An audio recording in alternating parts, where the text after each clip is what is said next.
আজকে আলোচনা করব বৃষ রাশির হচ্ছে 18 গুণের ভবিষ্যৎবাণী নিয়ে।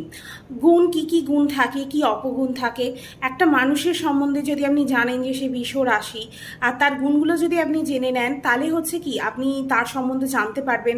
তারপর হচ্ছে তাকে বুঝে সেইভাবে ডিল করতে পারবেন, তাকে সেই বুঝে আপনি হ্যান্ডেল করতে পারবেন। বা কোনো আপনি কাউকে বুঝতে চেষ্টা করছেন, এই গুণগুলো জানতে পারলে হচ্ছে আপনি সবই জানতে পারবেন যে আপনার কী কী তার গুণ আছে, তার জন্য আপনি তাকে কিভাবে হ্যান্ডেল করবেন। ভিডিও ভালো লাগলে অবশ্যই কিন্তু লাইক, শেয়ার অ্যান্ড সাবস্ক্রাইব করবেন। এবার আলোচনা করবো বৃষ রাশির হচ্ছে 18টা কী কী গুণ থাকে। জ্যোতিষ শাস্ত্রে মানে সেকেন্ড রাশি হচ্ছে বৃষ রাশি। রাশিপতি হচ্ছে শুক্রদেব, আর এর চিহ্নটা হচ্ছে বেল। এই হচ্ছে দৈত্যদের হচ্ছে মন্ত্রী বা দেবগুরু।